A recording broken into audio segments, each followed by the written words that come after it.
Good morning.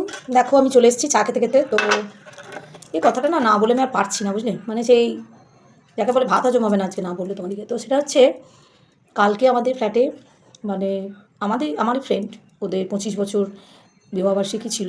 তো আমাদেরকে invite করেছিল, তো আমরা গেছিলাম। তো যাওয়ার আগের ঘটনাটা তোমাদেরকে আজকে শেয়ার করছি।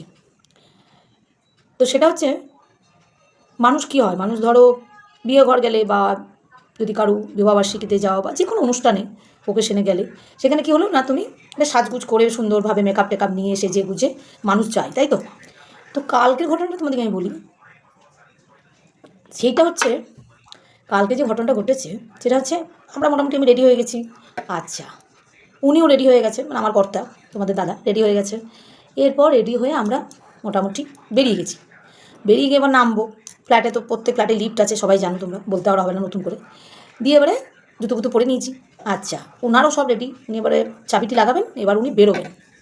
তারপর লিফট এলো আমাদের করিডোরতে, আমাদের করিডোরতে এলো, মানে আমাদের 3D চলে এলো। তারপরে যেটা হলো, কী হলো বলো তো, হলো যেটা সেটা মানে সে কী বলবো, হলো মানে আমি লিফটে চলে গেছি, মানে চেপে গেছি, উনি এবার চাপবেন। সেই মুহূর্তে গেটের কাছে দাঁড়িয়ে কী বলছে বলো তো, বলছে আমি বাথরুম যাবো।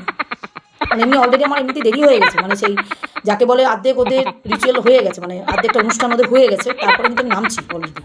তার মধ্যেখানে এমনিতেই আমাকে অন্যান্যরা ফোন করছে, কখন নামছো, তাড়াতাড়ি এসো, সব আরম্ভ হয়ে গেছে, শুরু হয়ে গেছে।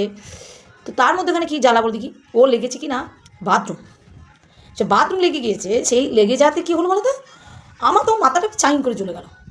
যে মানুষ বেরোবে, মানুষ ড্রেস পরা হয়ে গেছে, এবার নামবো, ভাবলাম দুজনে একসাথে গিয়ে গিফটটা দেবো, হ্যাঁ এন্ট্রি নেবো, যাবো, কতটা আশা করেছি, আর কীরকম কপাল ভাবো। এবার উনি গেটের কাছে গিয়ে বলছি আমি বাথরুম পেয়ে গেছি। সে আমি হাসবো না কাঁদবো সেটা আমি বুঝতে পারছি না। তো তুমি চলো নিচেতে, আমি যাচ্ছি একটু পরে। মাথা ফাতা গরম, বুঝলে, একবার সে বিভীষিকার মাথা হয়ে গেল আমার, যে মানুষ যাবে সেই মুহূর্তে কিনা ওনার নাকি বাথরুম পেয়ে গিয়েছে। আর কী করবো অগত্যা, আমাকে নামতে হলো একা একা। সবাই জিজ্ঞাসা করছে দাদা এলো না, আমি হ্যাঁ দাদা আসছে। ওদিকে তো আর বলতে পারছি না যে বেরোনোর সময় বা ওই মোমেন্টে বা ওই মানে অবস্থায় ওনার বাথরুম পেয়ে গেছে।